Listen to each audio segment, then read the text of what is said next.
Welcome back. If you just joined us, it is still Daybreak Africa, and I'm right here with Angela Daku this morning.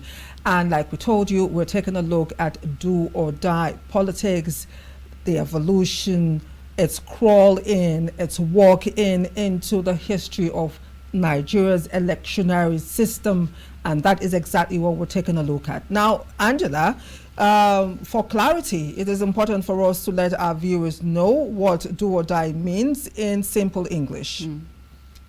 What it means is by all means.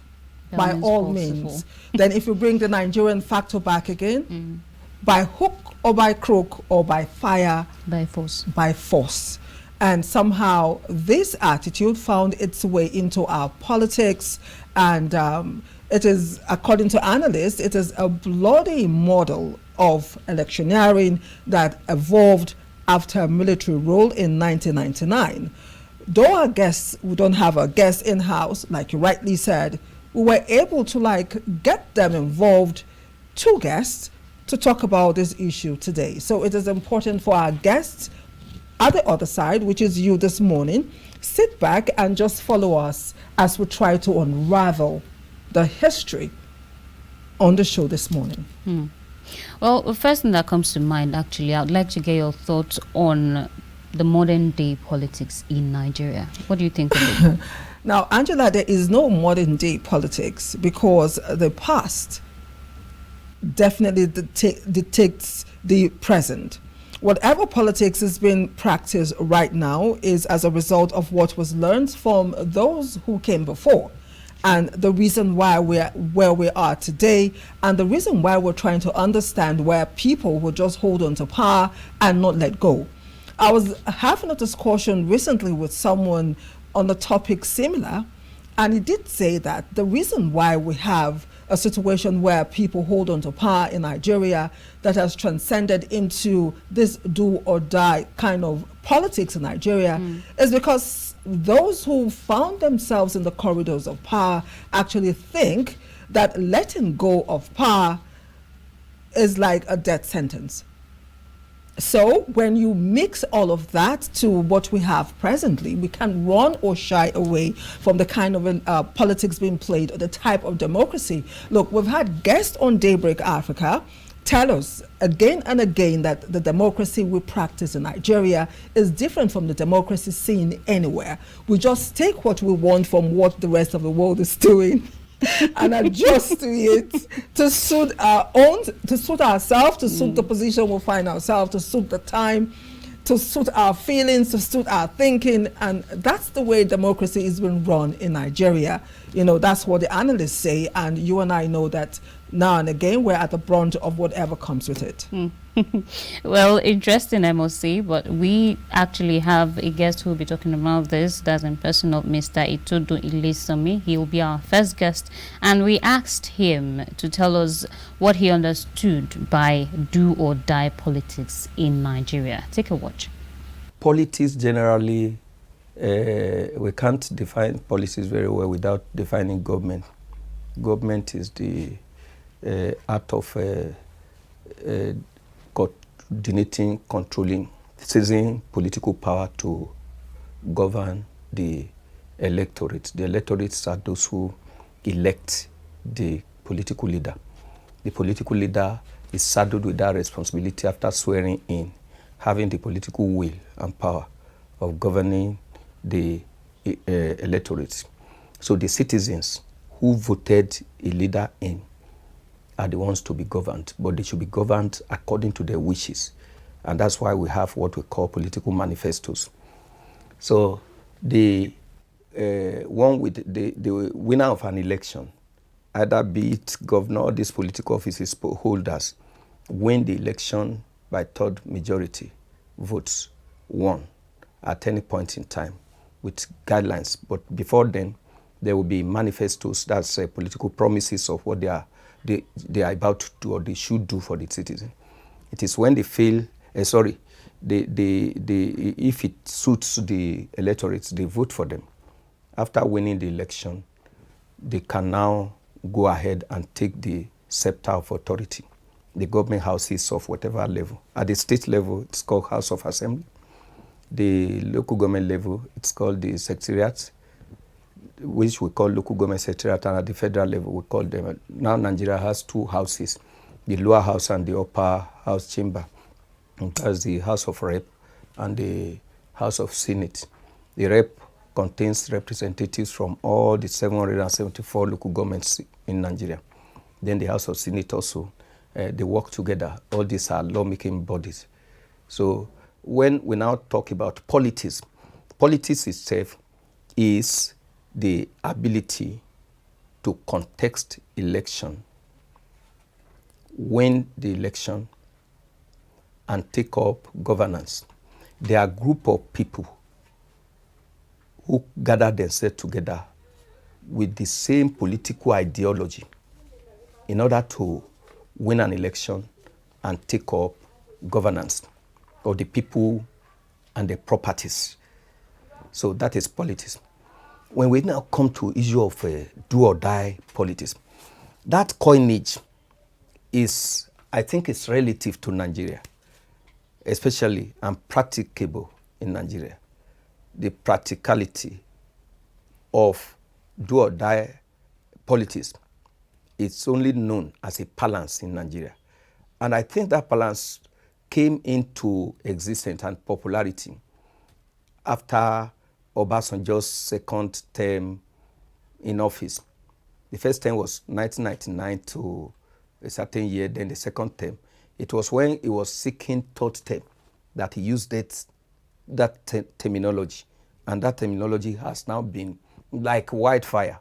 Since then, it's now in usage, do or die politics. So when we now talk about do or die politics and why they call it do or die politics, it said this election that is coming, election is do or die. That is, the person we wish to be there is going to be there, whether it goes against the will of the people or not. And that means the votes of the citizens, of the voters may not count. That's the meaning of do or die politics. So it's a threat against electoral fairness and justice. That means all I'm going to do on the day of election, I should have it in mind that my vote may not count. And that's the meaning, because when you tell somebody, say do or die, it means I'm going to have my own way, whether you like it or not. And that brings political apathy. What do we mean by political apathy? Apathy is a disenchanted human beings who do not want to engage in an activity because he has either technically or deliberately been told where it's going to result. And that result is not going to be favorable to him. Then why do I have to waste my time and my energy or resources? That's what is political apathy. So do or die politics in Nigeria has never helped the Nigerian system. Because you're asking now, what's the question again? How do I define do or die politics? So in Nigeria context, do or die politics in Nigeria context is the politics of force, politics of selfishness, politics of few people, autocratic people, making sure that their will has a way and meets majority decision.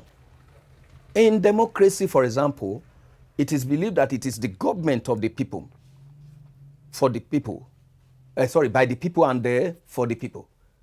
But in reality, when you now say do or die politics, it means a certain political party can use every nefarious, shameful, and publicly aberrated methods to win an election, even if it is so disgusting, in public gaze, with videos covering them, and so shameful to present to the public. You just use any method to get there. And when you get there, you crucify your conscience. So the voice of conscience must be silenced. All to seize the power, just get there and rule. Even if those you are going to take governance over do not want you to govern them, you just govern them. And that's why sometimes democracy becomes like autocracy, or it becomes like oligarchy, or becomes like totalitarianism. All these are forms of government. Whether you call it oligarchy, authoritarianism, or all this, are so close to military rule.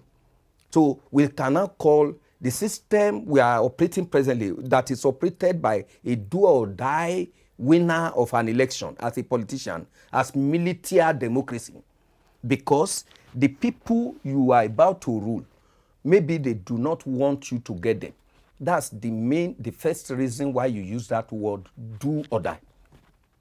If you have been accepted generally, you wouldn't have used that word, do or die.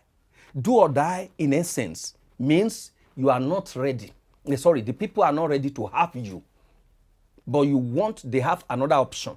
But you want them to have you. You convince them. When you could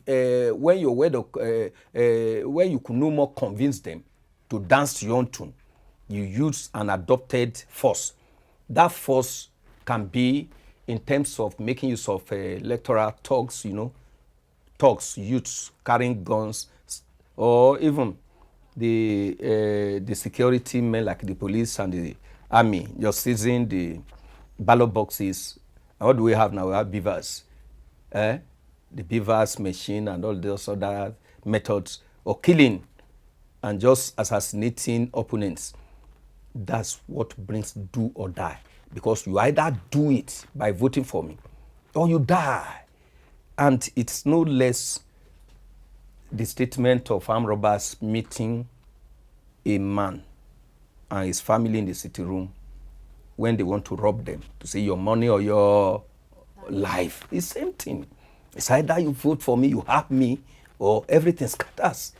And same thing is happening presently, where I think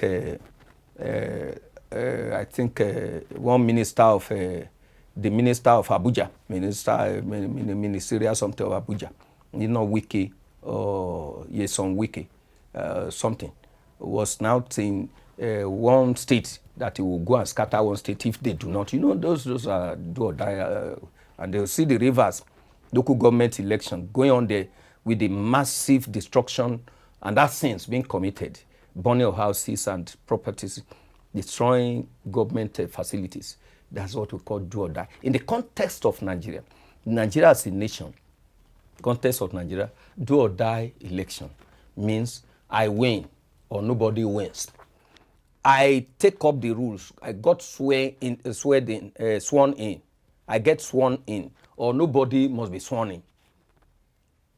I'm talking about the characteristics of do or die.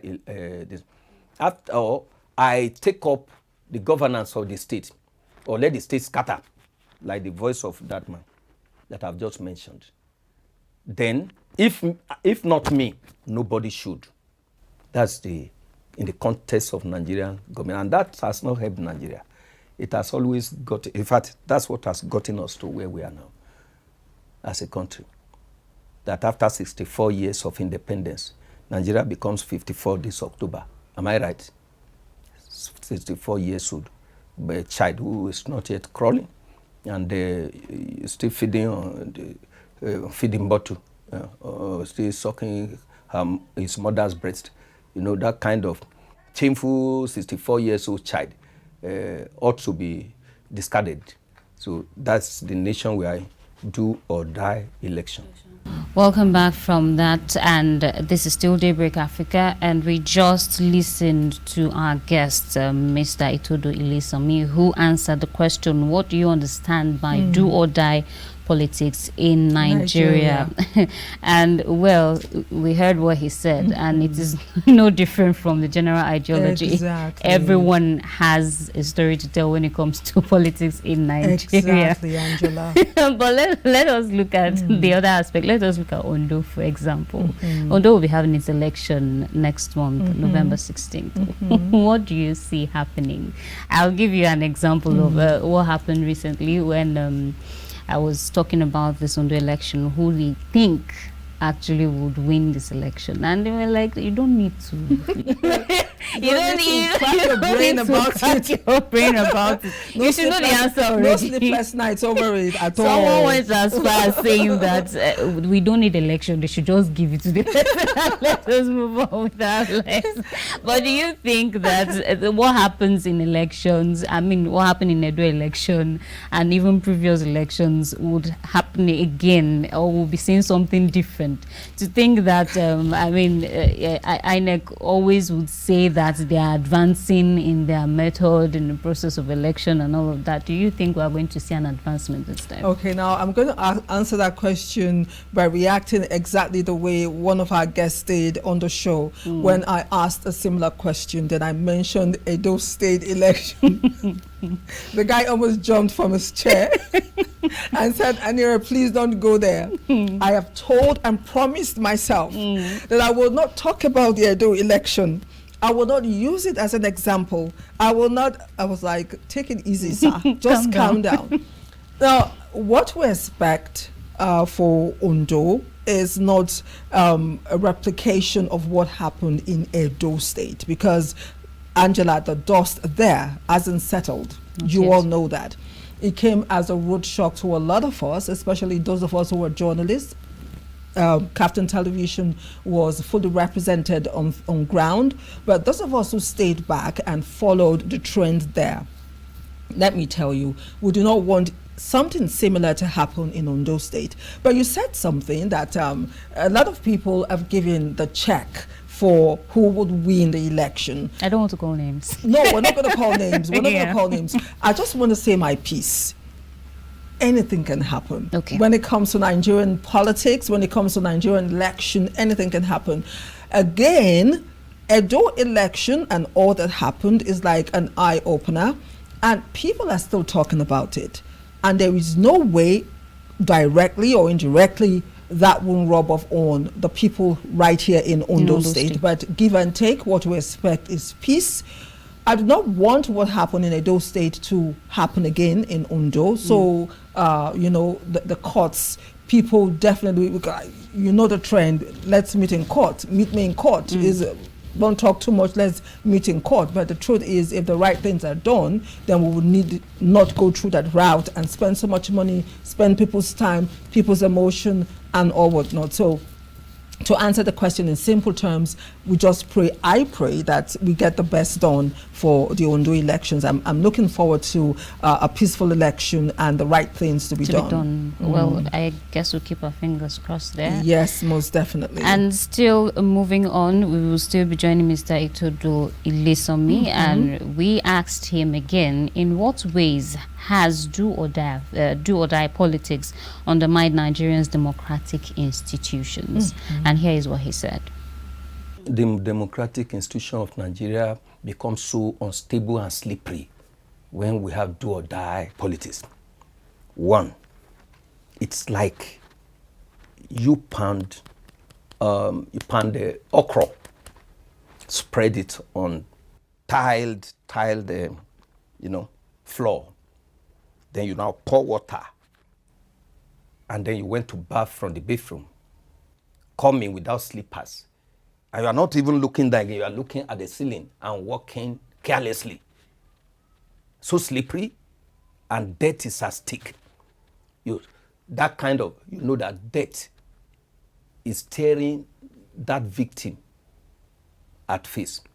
Whether the person who built that house is a millionaire, it doesn't count. Status does not count. Death is death. And that's why we are having political death happening to the democracy, death to democracy. Because when you have do or die election in Nigeria or in any nation of the world, number one, it impedes economic progress.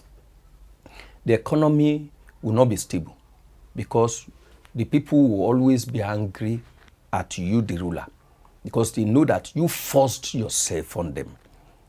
Now, we have disobedience to constituted authority and to the law and the constitution of the country, of that very country. Nigeria, not an exemption in this discourse. What do we mean? Do or die politics will not make the people to be loyal to the government or the day, because they do not want that man. Whether the man came in through bribery, through corruption, through, money laundering, or just distributing, just buying the conscience of people and using talks and eliminating opponents, everything still boils down on the fact that people will not take that leader serious. Even if he does good, it will not count to them. Number 3, it brings political apathy. Political apathy is hatred toward political affairs, anything called politics. The youths may not want to hear anything called politics. If you tell them to go ahead and they should contest election, they will always tell you the people who are there do not want to live, and they will do it their own way, because it is called do or die. And since I'm not ready to die, why should I go ahead? Then, number 4, it makes the old folks, I can't say old rogues now, old folks, like in African countries, mostly in African countries, we are 70. Our president is 70. And Muammar Gaddafi, before he died, was almost 70, 80. Charles Taylor and all these other ones, all the African countries, either around or also whatever thing. It's only in Africa you see 80, 70, this thing. Look at Macron. Yes, Macron, that president of nearby, is it of France or something? France. Yes, France, am I right? Yes, still riding bicycle. Very young man of, I think, 40 something. So we will not have, if you see a 40 plus years ruler, or I will not say ruler because this is not military regime, administrator, governor or president or whoever, a politician in Nigeria, we look at that person as a baby, that person may not be able to function or bring out the best. And that's the problem. Whereas in the Western countries, the younger the blood, the more the productivity, the more the efficiency, the more the efficacy, the more the effectiveness, and the more the advantages, the more the development, the national development, the growth, the GDP rate, everything, because the brain is still there, will be able to harness things together. The matter is not winning an election. It is what did you do with your election counts. It's not a counting of votes. This person has the largest count. We are not who has counted vote help. What we want is development. So it impedes development. It impedes economic progress. It impedes confidence of the electorates. It raises, it discourages potential politicians who should have come to embrace politics. The younger ones will be afraid of joining because all those who wanted to join, they assassinated them, either killed them, the politicians, or make all of them to use them as thugs, giving them guns and cutlasses. Instead of making them to seize the power and use their brain, they give them money and give that to shed blood. And when those consciences are blood stained and they have this bad psychology, you cannot be asking me now, you yourself, you should now know that, asking of what it does to a country. It does a million. It destroys a country. That country will forever remain a dwarf among so many giants. Either it's African, we have 7 continents of the world. We have African continent, South America, North America, Arctic and Antarctic, Australia, Europe, and what have you. So out of the 7 continents of the world, we have the African continent. Nigeria is the largest country of the over 52 countries in Africa continent. In any country, as we boil the discussion down to Nigeria, that's why Nigeria is still where we are. And we are going back now because the House of Rep, I think 3 or 4 days ago, I've started discussing how we will now begin to, how they will formalize and constitutionalize the use of bicycle, so that we go back to bicycle because of this fuel saga.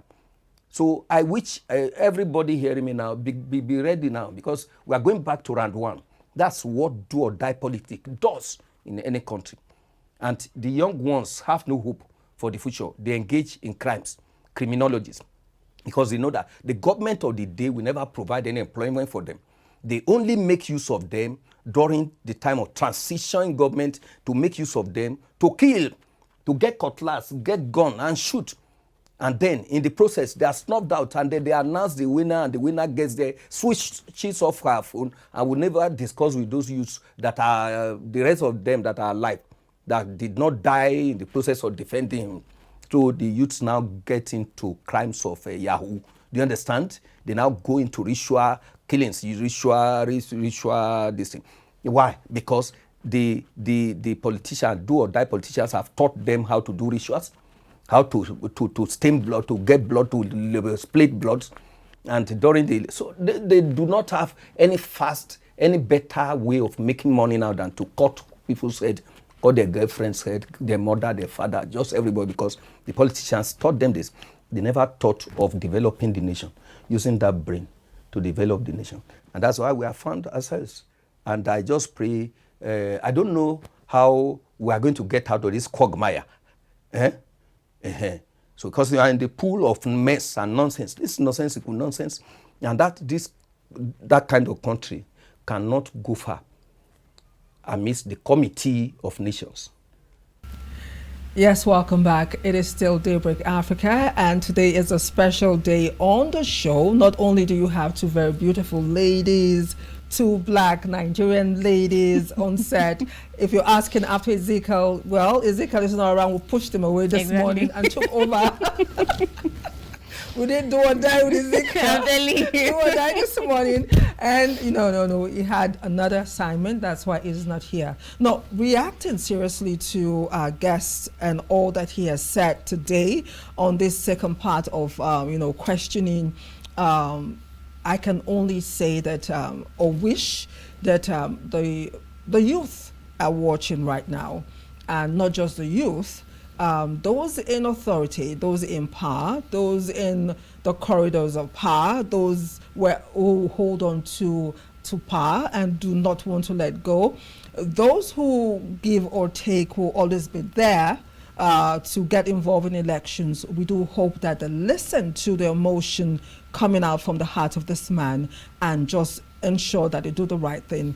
Leaving power is not a death sentence. There should be room for everyone to shine. There should be room for everyone to come in and give their ideas and not follow this do or die system that we practice in our election. Well, I must say, on the path of democracy and its institution in Nigeria, I think at some point one wonders if actually there is democracy in Nigeria. For citizens to begin to question whether their votes count or not in elections is one aspect one will have to question about democracy in Nigeria. And I think that we need to start to get it right.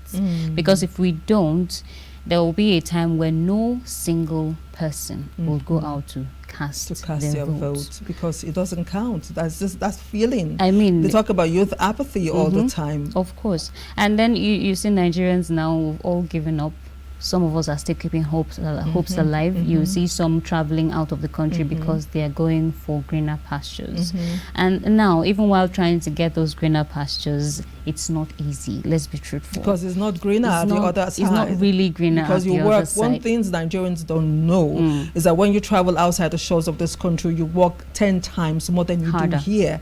Else there'll be no food on your table. Exactly. The light bills must be paid. No light, they cut off. The gas bills won't be paid. You don't even need to cough and say, oh, they just cut it off. It goes off.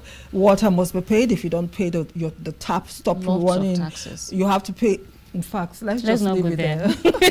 Well, yes, indeed. If you just joined us, it is Daybreak Africa. This is where we take a break, so stay with us. When we return, the conversation will continue.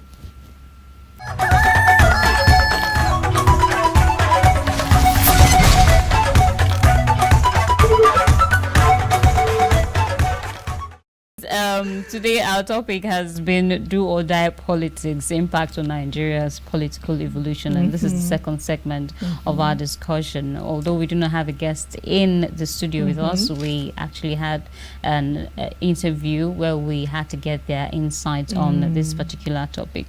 Now, earlier we were talking about Edo elections, we were talking about Ondo upcoming elections. We always know the history. We always know where this thing ends. And it must always end in the court. Why must it always end in court? Are we going to see to the end of our elections ending in the courts, making the courts always be the person, be in control or giving the answers to our elections in Nigeria. I don't think it's a good thing for us. Angela, you asked a question. The first question you asked me was modern politics. Yeah. And I said, well, what we get today is a spillover from the past. What the past people in politics did, the foundation that they laid after the military left from 1999. But again, history will let us know that this didn't start over in 1999. Recall, after Nigeria's independence, there was a coup. And after that coup, the resultant reactions that came from that coup, what caused the coup, a lot of Nigerians believe is the foundation for what we are seeing today as Nigerians. There was so much distrust with one part of Nigeria feeling marginalized. Those feelings still exist today, with one part of Nigeria saying, the country belongs to us, we were born to rule. With other parts saying, you know, we were not even a nation once upon a time. We became one because of the amalgamation. So we had our boundaries. No one is greater than the other, but it is possible for us to coexist. But in the midst of all of that, there are people who believe they are still better and greater and resources belong to them and what have you. So that is the foundation that we have. And like you rightly said, it cannot be business as usual. There must be a shift and a change. The reason why we're talking about this morning. Well, I guess now we'll have to be linking again to our guest, Mr. Itodo Ilesanmi, and we asked him, do you think Nigeria's democracy can survive these issues if not addressed? Here is what he said. How can they?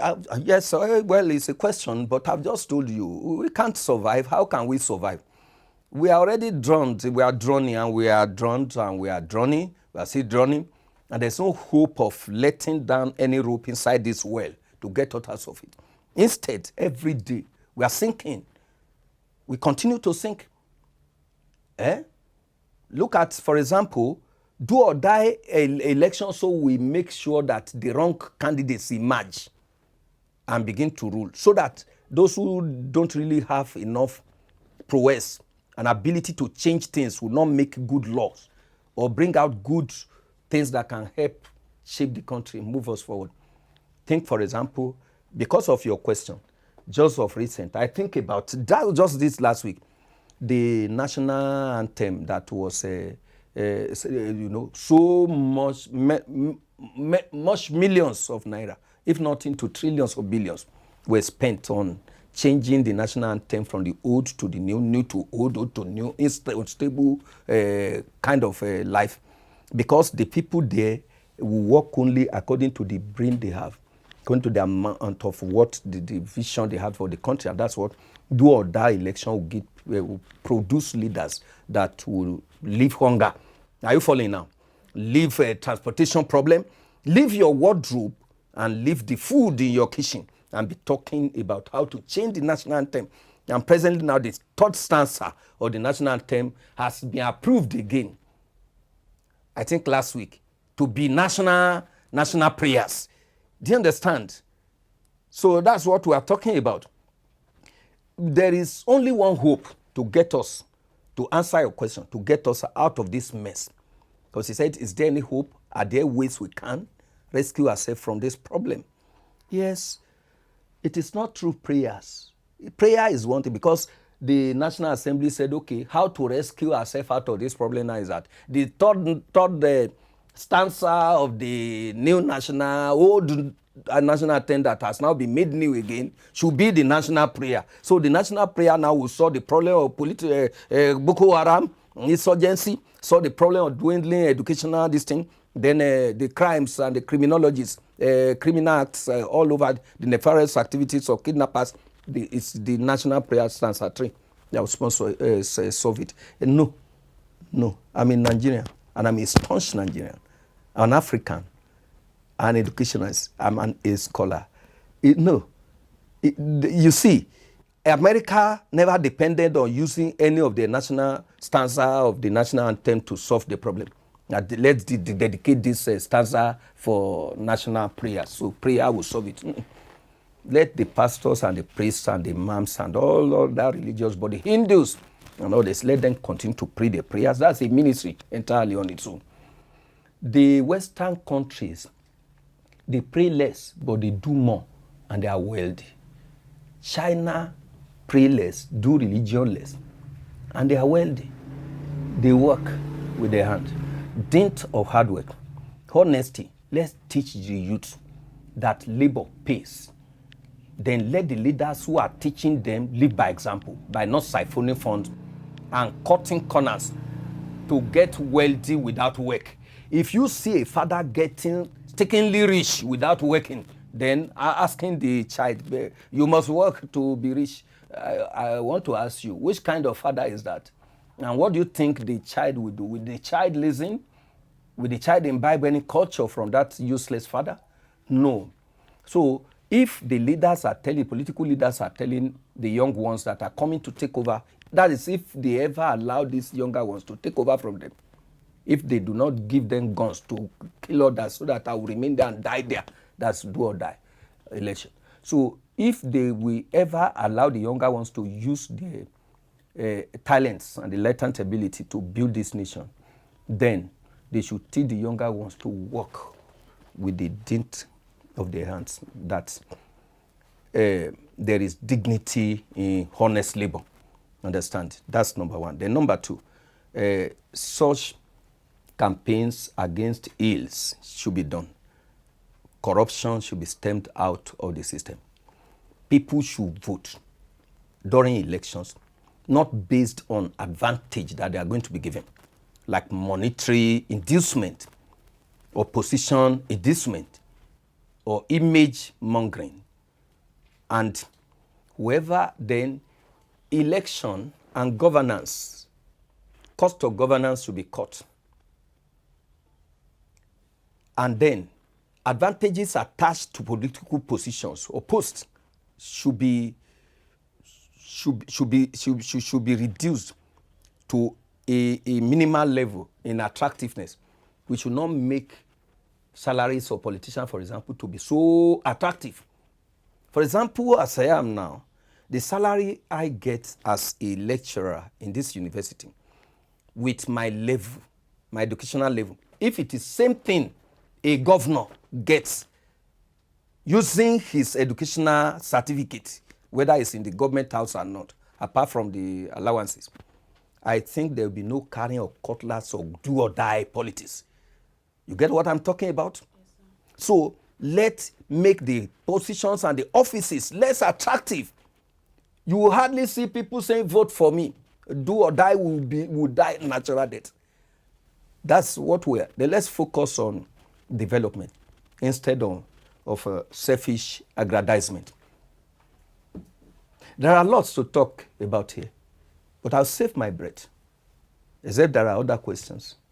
Yes, welcome back. That was Mr. Ilesanmi giving us his own conclusion on the discussion today on the topic, do or die politics and its evolution into the history of Nigeria electioneering system. Now, Ilesanmi wasn't only the guest who spoke on these issues and answered all three questions. We had another guest who lent his voice to today's discussion, and we're bringing him up right away. Mr. Olorunjube, OI, had this to say when asked about this topic. Stay with us. Now, how do you understand why politics in the first instance?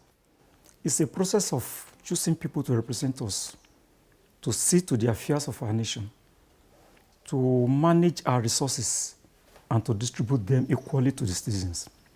But this issue of do or die affairs, the mission and the objective behind going to that place to serve the citizen is what people don't really understand. If you're really going there to serve the people, it won't be a do or die affairs. Imagine me call me to you, to call you, to come and help me do some farm work. You will not be happy to do it because it's a tedious work. But because of what you gain from doing that job, You now want to do it at all cost. So politics in Nigeria is not about those who are qualified to do it, but those we can use to achieve our goal. That is why it is a do or die affair. It is not those who are qualified, not those who know the nitty-gritty about politics, but those we can use to achieve our goal at the detriment of the citizens. I want to believe that this is a foreign culture that we are not even matured enough to handle, to manage, to practice. But we dabbled into it and begin to fumble. Imagine we had our own system of administration earlier, but when this Western education came, they imposed this one on us. And as soon as we started, we did not get it right. So what's supposed to be for 2-3 people, only a small group of people with Kaba, they are enjoying it. Imagine somebody in charge of our banking industry, packing all the money that are supposed to be in the banking industries into his own personal house. Can you imagine that? Is that representation? No. So it has undermined our politics in Nigeria in many ways that we are not even progressing. We are regretting having democracy or politics in Nigeria as a result of that. It may not be able to survive without addressing it. It's like you have some weeds on top of your house, and you are cutting it at the head. It will also germinate again when rain comes.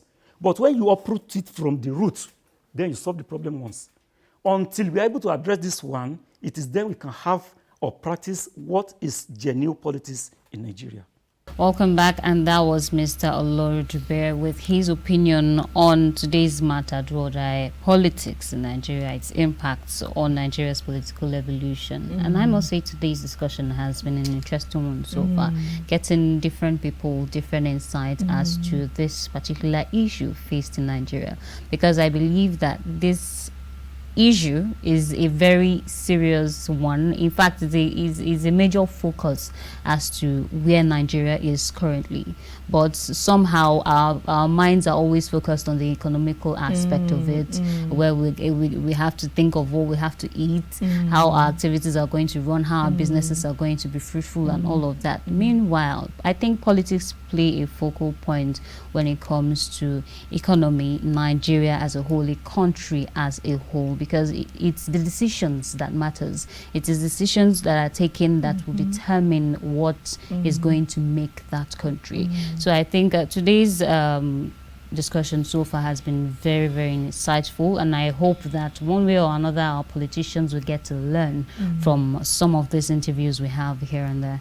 Most definitely. Angela, you just hit the nail on its head, and you more or less said a total roundup of everything. Politics right now determines how we fare as a people, and Nigerians need to know that. We do not want Nigerians to get tired, especially Nigerian youth, when it comes to coming out to elect the people that would need to lead us. We're talking about credible leadership, as it were. Again, you talked about politics, determining economy, determining even what we eat as a people. Remember, politics more or less brought us to where we are right now in Nigeria.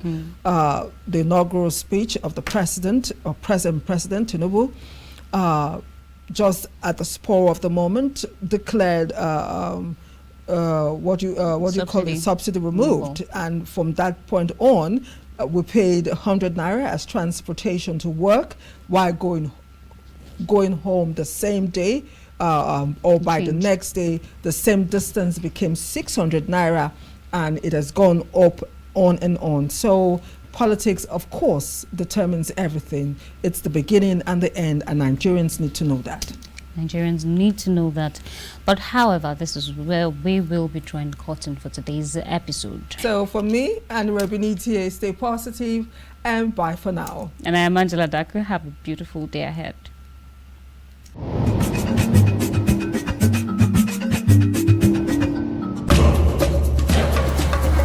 Yes, there is news on your device, but hearing an analyst's perspective is the icing on the cake that Daybreak Africa provides. Daybreak. I mean, start your day with prompt analysis of the latest news, trends, Exactly, and then you see these people, they're so agile, they can do a lot of politics, We have to go back to that regional system. That is the foundation of this country, for God's sake. entertainment, fashion, culinary skills, So first I'm going to be pouring the oil inside the pot and I will... religious and cultural events amongst others on Daybreak Africa. For a rich mix of analysis on current issues, tune in daily from 7 a.m. to 9 a.m. on channel 480 and 124 on Startimes.